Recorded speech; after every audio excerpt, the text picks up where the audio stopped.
Hello बच्चों, I hope आप लोगों ने वैलेंस बॉन्ड थ्योरी तक पढ़ लिया होगा और ट्रिक्स को एंजॉय किया होगा, राइट। अब बेटा हम लोगों को पढ़ना था वैलेंस बॉन्ड थ्योरी से more advance theory, that is crystal field theory, right. तो आओ बेटा देखते हैं क्रिस्टल फील्ड थ्योरी। इसे बच्चों शॉर्ट में CFT भी कहते हैं। वैसे आपने मुझसे जब वैलेंस बॉन्ड थ्योरी पढ़ा है ना, तो क्रिस्टल फील्ड थ्योरी आप पढ़िए चाहे ना पढ़िए, मतलब आप क्रिस्टल फील्ड थ्योरी से जिस सवाल को कर सकते हैं उसको वैलेंस बॉन्ड थ्योरी से भी कर सकते हैं। मैं कहना ये चाहता हूं, पढ़ना तो पड़ेगा आपको। तो क्रिस्टल फील्ड थ्योरी के बारे में सबसे पहले मैं बताना चाहूंगा by Bethe and Van Vleck. बच्चों क्रिस्टल फील्ड थ्योरी के बारे में बताया था बेथ और वॉन ब्लैक में। अभी थ्योरेटिकल पॉइंट से लिखते रहिए साथ में। Next point, they assume purely electrostatic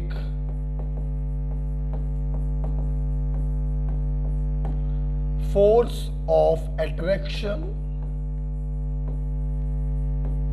between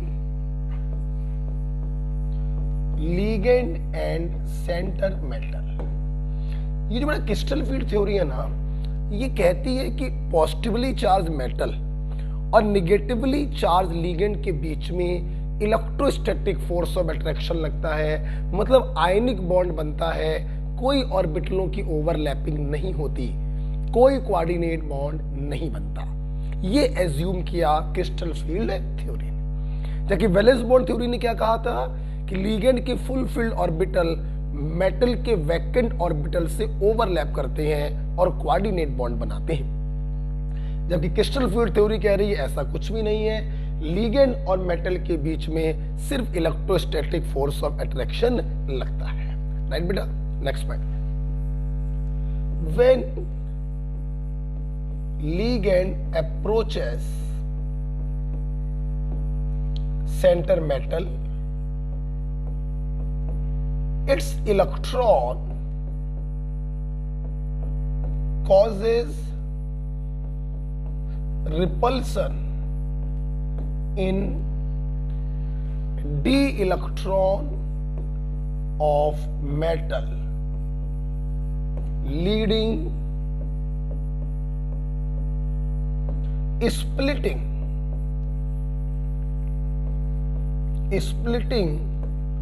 of D subshell. बेटा यही सबसे महत्वपूर्ण पॉइंट है, ध्यान रखना। बेथ और वॉन ब्लैक ने दूसरी बात क्या बताई, भाई बच्चों लिगेंड के पास इलेक्ट्रॉन तो होते ही है, लोन पेयर, जिससे वो सेंटर मेटल को डोनेट करता है। और आपने वैलेंस बॉन्ड थ्योरी में देखा था कि मेटल के D सबसेल में भी इलेक्ट्रॉन होते हैं, D6, D4, D5, D3।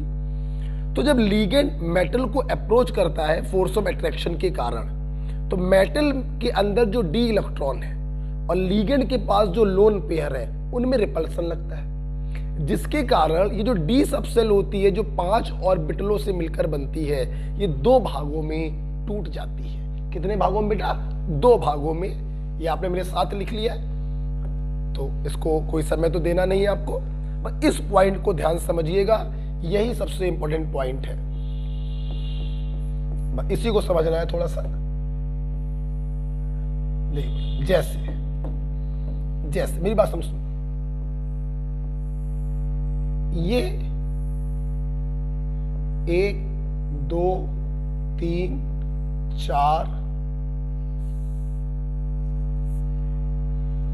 और 5, ये फ्री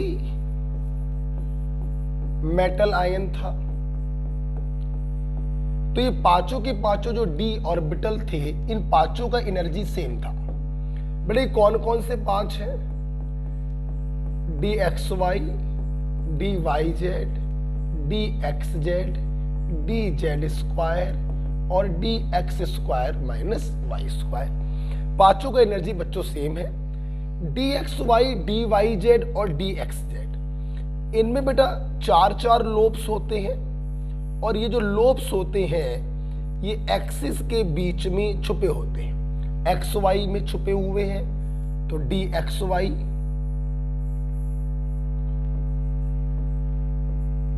वाई जेड के बीच में छुपे हुए हैं तो डी वाई जेड,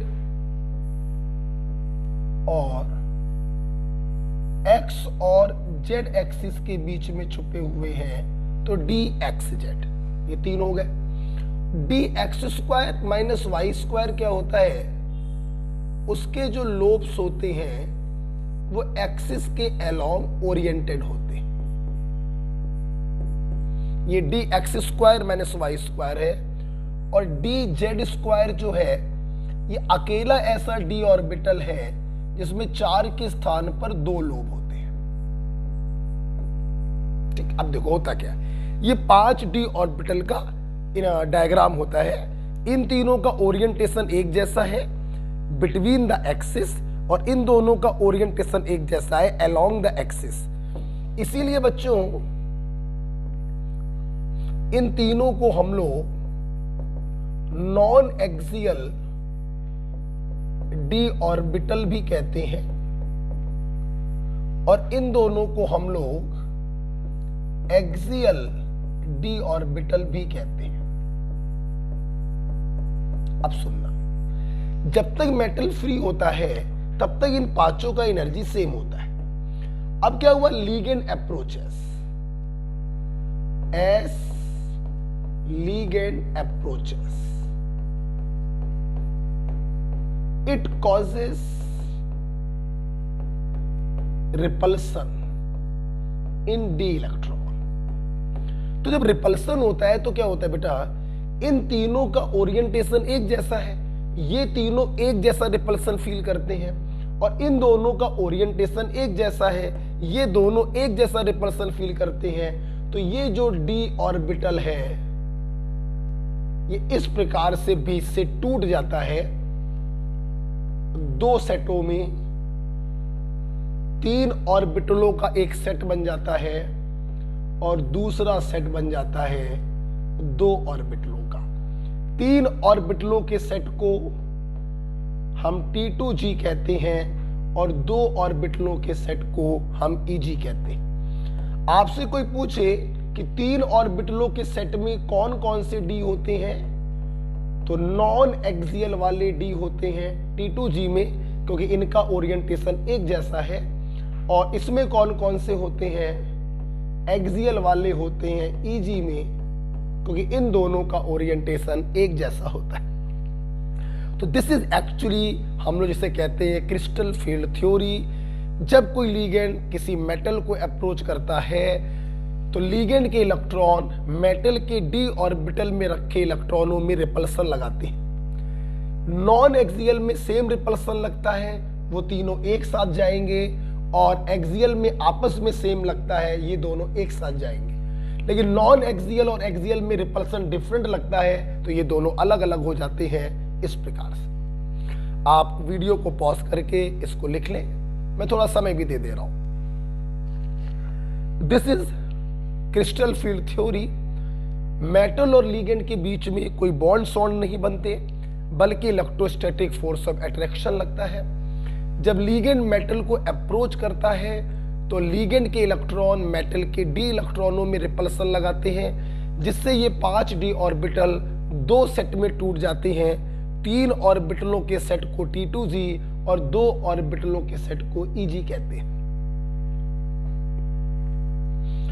ऑक्टाहेड्रल है तो T2G कहोगे, और टेट्राहेड्रल है तो T2 कह देना बस। ऑक्टाहेड्रल है तो EG कहोगे, और टेट्राहेड्रल है तो E कह देना, G हटा देते हैं बस। ठीक है, अब देख,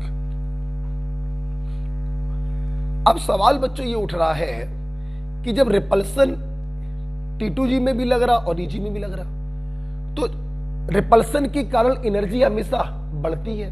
तो सवाल ये है कि T2G की एनर्जी ज्यादा होगी या EG की एनर्जी ज्यादा होगी। ये डिपेंड करता है आप कौन सा कॉम्प्लेक्स पढ़ रहे हैं। जैसे मान लीजिए हम लोग पहले डील करते हैं ऑक्टाहेड्रल कॉम्प्लेक्स को, राइट। सुनना बेटा, ऑक्टाहेड्रल कॉम्प्लेक्स को डील करते हैं। ये हटाना चाहूंगा बेटा, आप लिख लीजिएगा पॉज करके। सबसे पहले हम लोग पढ़ेंगे ऑक्टाहेड्रल कॉम्प्लेक्स। देखिए ऑक्टाहेड्रल क्या होता है बच्चों? ऑक्टाहेड्रल होता है स्क्वायर पिरामिडल। क्या होता है बेटा? Square pyramidal. सब ध्यान से देखें जरा,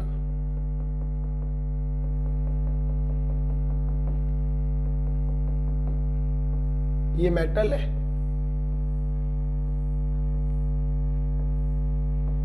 बच्चों यही तो ऑक्टाहेड्रल। 6 लीगेंड लगे, L1 L2 L3 L4 L5 L6।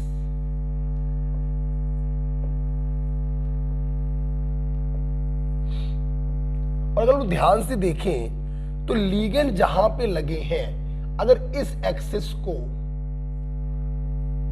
+x, इसको -x, इसको +y, इसको -y, इसको +z और इसको -z।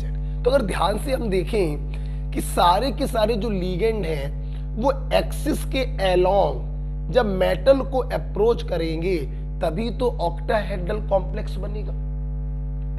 मतलब ये 6 लीगेंड एक्सिस के अलोंग मेटल को अप्रोच कर रहे हैं, तो इनकी डायरेक्ट मुठभेड़ किससे होगी? एक्सियल वाले डी ऑर्बिटलों से। तो एक्सियल वाले जो डी ऑर्बिटल है बोले तो Eg, वो ज्यादा रिपल्सन फील करेंगे रिलेटिवली T2G वाले नॉन एक्सियल डी ऑर्बिटल। इसलिए Eg वालों का एनर्जी ज्यादा हो जाएगा और T2G वालों का कंपैरेटिवली कम हो जाएगा। तो यहां पे मैं अपने बच्चों को ऐसे समझा देता हूं कि हेयर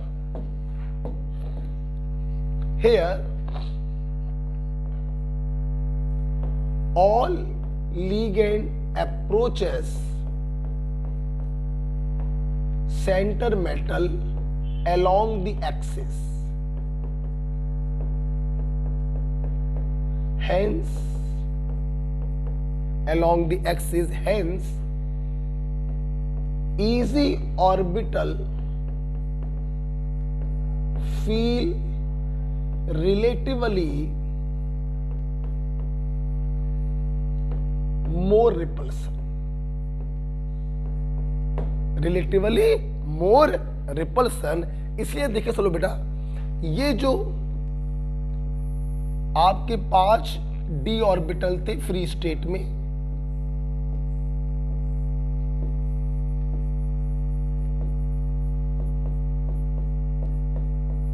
तो जब लीगेंड बच्चों अप्रोच करता है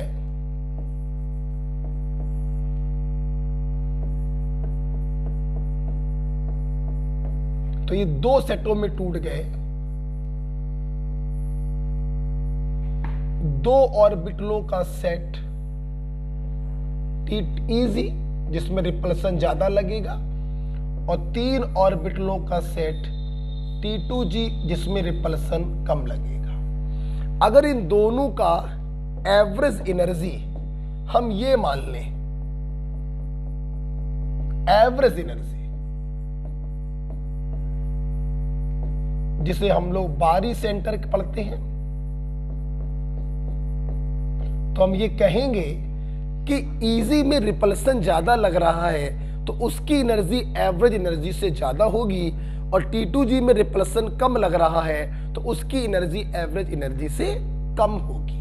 आप जानते बेटा, प्रत्येक इलेक्ट्रॉन जो Eg में इंटर करता है वो कॉम्प्लेक्स की एनर्जी को बढ़ा देता है बाई 0.6 डेल्टा नॉट, और प्रत्येक इलेक्ट्रॉन जो T2G में इंटर करता है वो कॉम्प्लेक्स की एनर्जी को घटा देता है बाई 0.4 डेल्टा नॉट। यहां पर बच्चों डेल्टा नॉट होता है T2G और Eg के बीच का एनर्जी डिफरेंस, जिसे हम लोग कहते हैं crystal field splitting energy.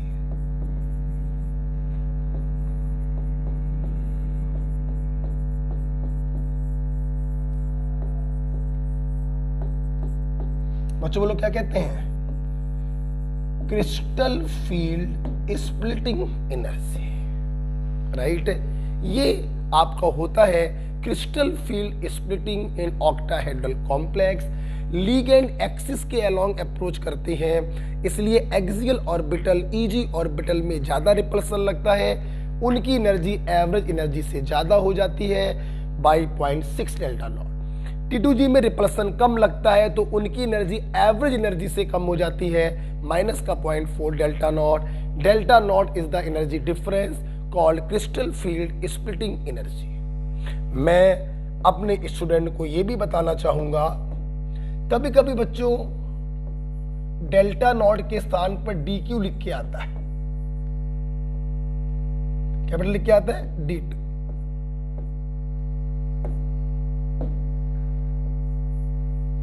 One delta not equal to 10 DQ, इसलिए बेटा आप लोग चाहे तो 0.6 डेल्टा नॉट की जगह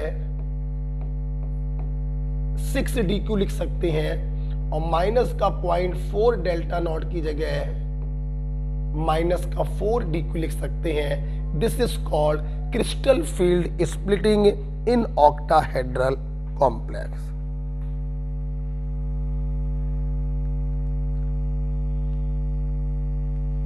क्लियर? इसको आप वीडियो पॉज करके लिखेंगे।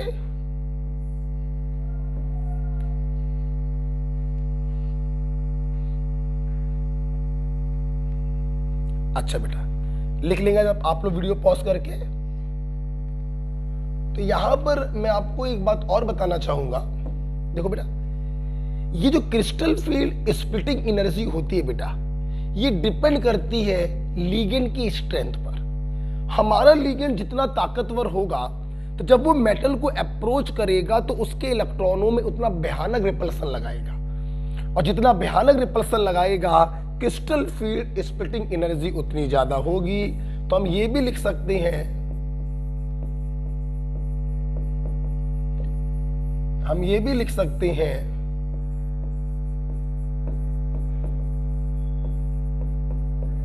Crystal field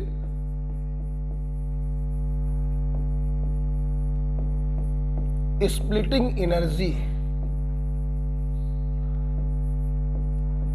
delta not is directly proportional to strength of ligand.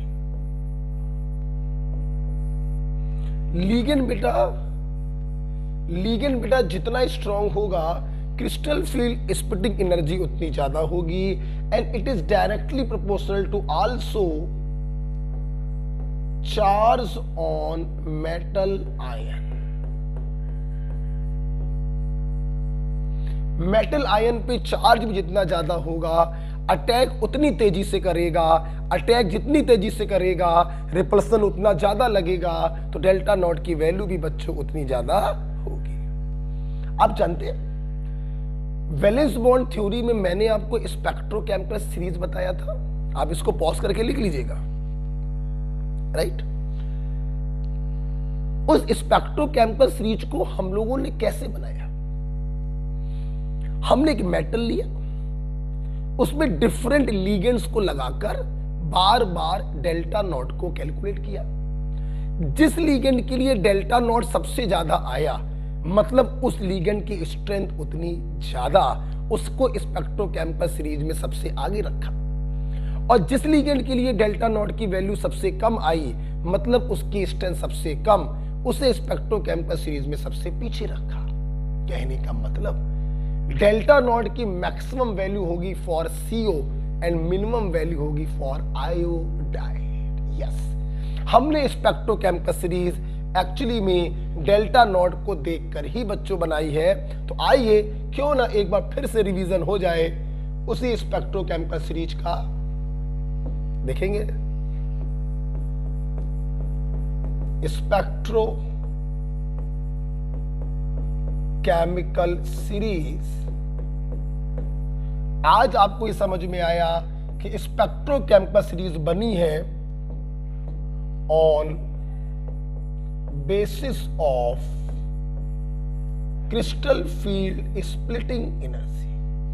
सबसे आगे आपको तो याद ही होगा CO, CN, NO2, EN, ammonia, EDTA, NCS, water, oxalate, hydroxide, I, बर्बादी, सचिन, क्लास से फरार।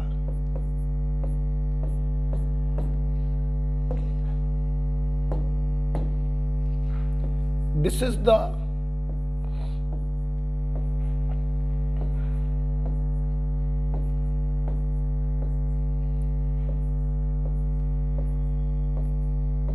तो आप जानते हो बेटा, इसके लिए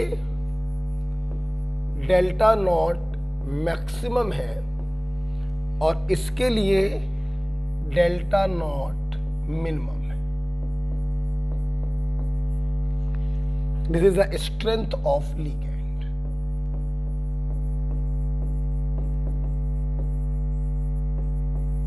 यही है बच्चों crystal field splitting energy, crystal field theory.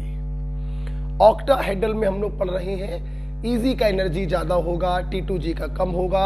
क्यों ऐसा होगा? क्योंकि सारे लिगेंड एक्सिस के अलोंग अप्रोच करते हैं। लिगेंड जितना स्ट्रांग होगा, रिपल्सन उतना ज्यादा लगेगा, डेल्टा नॉट की वैल्यू उतनी ज्यादा होगी। राइट? आई, बर्बादी, सचिन, क्लास से फरार। ओके बेटा, चल। जब हम लोग इतना पढ़ लेते हैं तो अब हम लोग क्रिस्टल फील्ड थ्योरी में थोड़ा आगे बढ़ना चाहेंगे और आगे बच्चों हम लोग देखेंगे। आप इसको पॉज करके लिख लीजिएगा। लिखने के बाद हमेशा थोड़ा सा सोचिएगा, फिर वीडियो को ऑन करके उसको आगे पढ़िएगा। राइट? जैसे यहां पे बच्चों अगला जो पॉइंट है that is crystal field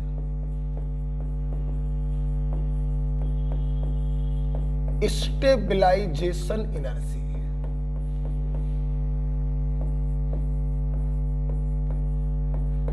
crystal field stabilization energy CFSE। ध्यान रखना बच्चों, CFSE को क्रिस्टल फील्ड स्प्लिटिंग एनर्जी मत समझ लेना, वो डेल्टा नॉट होता है। This is crystal field stabilization energy. सुनना बेटा, कैसे निकालते हैं? बहुत ही सिंपल है। मान लो जिस मेटल के D में X इलेक्ट्रॉन थे, अब आपको मालूम है जब लिगेंड अप्रोच करेगा तो X में से कुछ इलेक्ट्रॉन P में चले जाएंगे और X में से कुछ इलेक्ट्रॉन T2G में चले जाएंगे। Eg और T2G। भाई मेटल के जो D में इलेक्ट्रॉन होते हैं वही D तो दो भागों में कट गया, तो कुछ इलेक्ट्रॉन D के Eg में चले गए और कुछ इलेक्ट्रॉन D के T2G में चले गए। राइट? तो अगर हम बात करें क्रिस्टल फील्ड स्टेबलाइजेशन एनर्जी तो 0.6 डेल्टा नॉट इंटू Eg वाले electron minus 0.4 delta not into T2G वाले इलेक्ट्रॉन। ठीक है, this is crystal field splitting energy और ये बहुत इंपॉर्टेंट है। आपके नीट में इस पे सवाल आया है।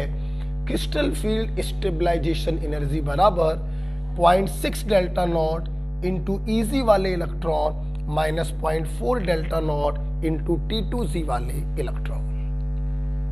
राइट? जब भी बच्चों में क्रिस्टल फील्ड स्टेबलाइजेशन एनर्जी पढ़ाता हूं, यहीं पर एक बहुत ही छोटा सा कॉन्सेप्ट है, mean pairing energy.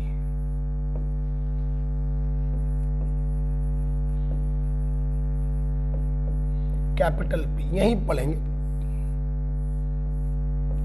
What is mean pairing energy? नाम से लग रहा है, पेयरिंग मतलब जोड़ा बनाना। सुनो बेटा, दो अनपेयर्ड इलेक्ट्रॉन को पेयर अप करने के लिए जो एनर्जी देनी पड़ती है उसे हम कहते हैं मीन पेयरिंग एनर्जी। बच्चों, एनर्जी क्यों देनी पड़ रही है? क्योंकि इलेक्ट्रॉन इलेक्ट्रॉन एक दूसरे को रिपल करेंगे और रिपल्सन के अगेंस्ट तुम्हें इन दोनों को एक कमरे में बंद करना है, आपको एनर्जी देनी पड़ेगी। उसी एनर्जी को कहते हैं mean pairing energy, right. Energy required to pair up two unpaired electron, right। अब फील करो, दो अनपेयर्ड है तो पेयर करने के लिए एनर्जी देनी पड़ी P। चार अनपेयर्ड है तो पेयर बनाने के लिए एनर्जी देनी पड़ी 2P। 6 अनपेयर्ड हो तो पेयर अप करने के लिए एनर्जी देनी पड़ी 3P। तो हम यही तो कहेंगे कि जितने जोड़े आप बना रहे हैं, जोड़ों की उस संख्या को मीन पेयरिंग से अगर मल्टीप्लाई कर दे तो हमें टोटल पेयरिंग एनर्जी मिल जाएगी। एक जोड़ा बनाया तो 1P, 2 जोड़े बनाए तो 2P।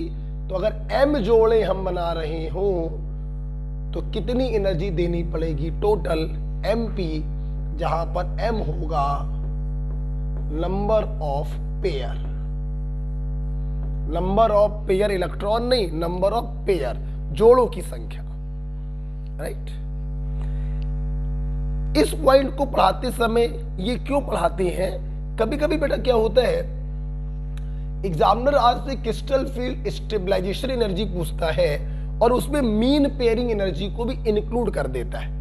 तो अगर इसको इंक्लूड करोगे तो 0.6 डेल्टा नॉट इंटू ईजी में जाने वाले electron minus 0.4 delta not into T2G में जाने वाले electron plus total pairing energy, right. अगर किसी ऑप्शन में MP का इस्तेमाल किया गया है तो वो टिक करिएगा, और MP का इस्तेमाल नहीं किया गया तो वो टिक करिएगा, राइट बेटा। आइए तो इस प्रकार से आइए थोड़ा सा रिवीजन कर लेते हैं।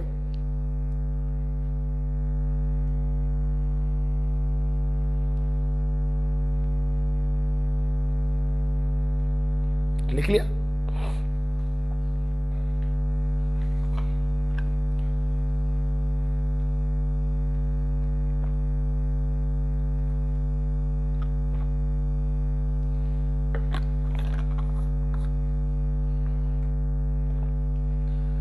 ओके, आइए सामने देखो बेटा, सिर्फ सुनेंगे अब।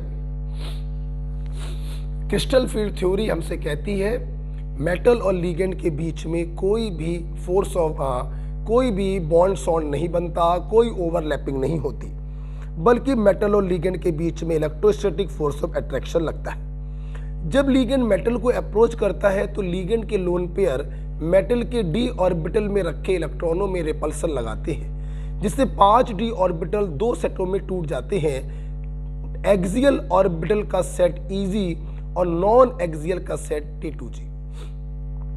अब T2G और Eg में किसमें रिपल्सन ज्यादा लगेगा, ये डिपेंड करता है कि आप ऑक्टाहेड्रल पढ़ रहे हैं या टेट्राहेड्रल। ऑक्टाहेड्रल में लिगेंड 6 के 6 लिगेंड एक्सिस के अलोंग अप्रोच करते हैं, एक्सियल ऑर्बिटल में ज्यादा रिपल्सन लगता है, तो Eg चला गया ऊपर, T2G चला गया नीचे। 0.6 डेल्टा नॉट माइनस का 0.4 डेल्टा नॉट, यहीं से हम लोग निकाल लेते हैं delta not crystal field splitting energy depends on strength of ligand. CO का डेल्टा नॉट सबसे ज्यादा होगा, I माइनस का डेल्टा नॉट सबसे कम होगा। बात करते हैं क्रिस्टल फील्ड स्टेबलाइजेशन एनर्जी की, तो 0.6 डेल्टा नॉट इंटू Eg में जाने वाले electron minus 0.4 delta not into T2G में जाने वाले electron plus M into P, जहां पर M का मतलब है नंबर ऑफ पेयर, राइट।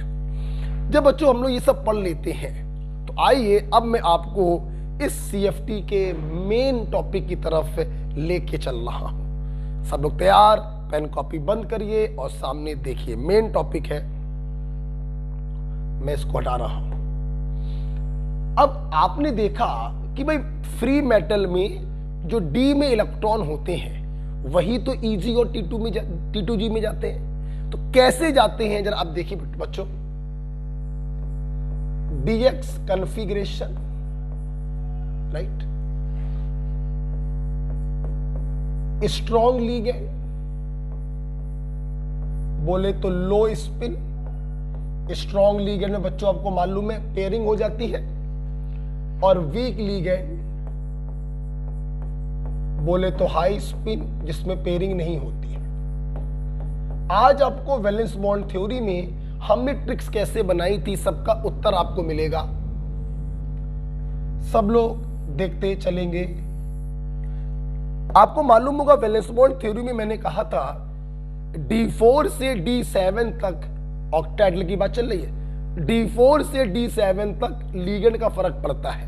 मतलब D1, D2, D3 चाहे स्ट्रॉन्ग लिगेंड में हो चाहे वीक लिगेंड में हो, इन पे कोई फर्क नहीं पड़ेगा। क्यों नहीं पड़ेगा मैं सब बताऊंगा, थोड़ा सा धैर्य रखिए।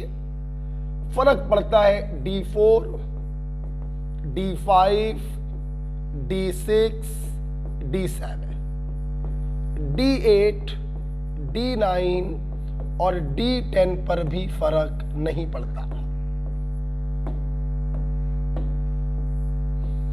ठीक है, क्यों नहीं पड़ता सब बताऊंगा, सुनना।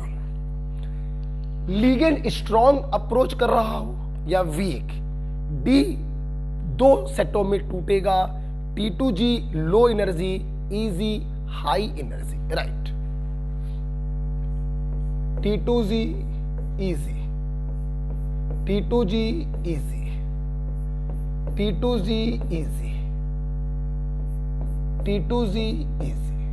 वीक होगा तो भी ऐसे ही टूटेगा, T2G easy, T2G easy, T2G easy, T2G easy। अब सुनना बच्चों, जब लिगेंड हमारा स्ट्रांग होता है तो आपको याद है आप पहले इलेक्ट्रॉनों को अफवाह से भरते थे, फिर 3 इलेक्ट्रॉनों के आगे वालों को पीछे ले जाते थे। ऐसा क्यों करते थे? अब देखो T2G है और ये Eg है। जब लिगेंड बच्चों स्ट्रांग होगा तो पहले हम भरते हैं T2G, और जब T2G भर जाता है तब हम भरते हैं Eg। और जब लिगेंड बच्चों वीक होता है तो इनका डिफरेंस काफी कम होने के कारण हम पांचों को एक साथ भरते हैं। जैसे 1, 2, 3 इलेक्ट्रॉन भर दी। अब चौथा वाला ऊपर ना जाकर यहीं पर पेयरिंग करेगा क्योंकि लिगेंड लगा स्ट्रॉन्ग, डिफरेंस डेल्टा नॉट ज्यादा, तो चौथा वाला यहीं पर पेयरिंग करेगा। यहां देखो 1, 2, 3, 4, चौथा वाला पेयरिंग ना कर Eg में जाना पसंद करेगा। तो स्ट्रॉन्ग लिगेंड में पहले पूरा T2G भरते हैं, फिर Eg भरते हैं, और वीक लिगेंड में दोनों को एक साथ भरते हैं। ठीक, 1, 2, 3, चौथा, पांचवा,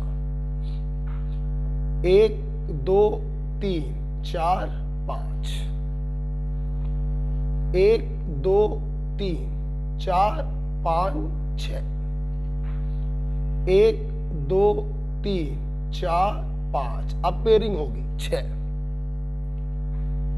1, 2, 3, 4, 5, 6, सातवां मजबूरी में यहां आ गया, 1, 2, 3, 4, 5, 6, 7। ये देखिए अब आपको शायद समझ में आया हो कि D4 से D7 में लिगेंड का प्रभाव पड़ता है। यहां देखिए अलग कॉन्फ़िगरेशन है, वहां अलग है, यहां अलग है और वहां अलग है। बाद में लिखिएगा इनके ऊपर लिगेंड का प्रभाव नहीं पड़ता ना, यही मैंने पढ़ाया, आप खुद एक्सप्लेन करिए। आइए देखते हैं। चल पहले देखते हैं D3, बाद में बनाना ये सब, बाद में बनाना ये सब, चलो हम समय देंगे।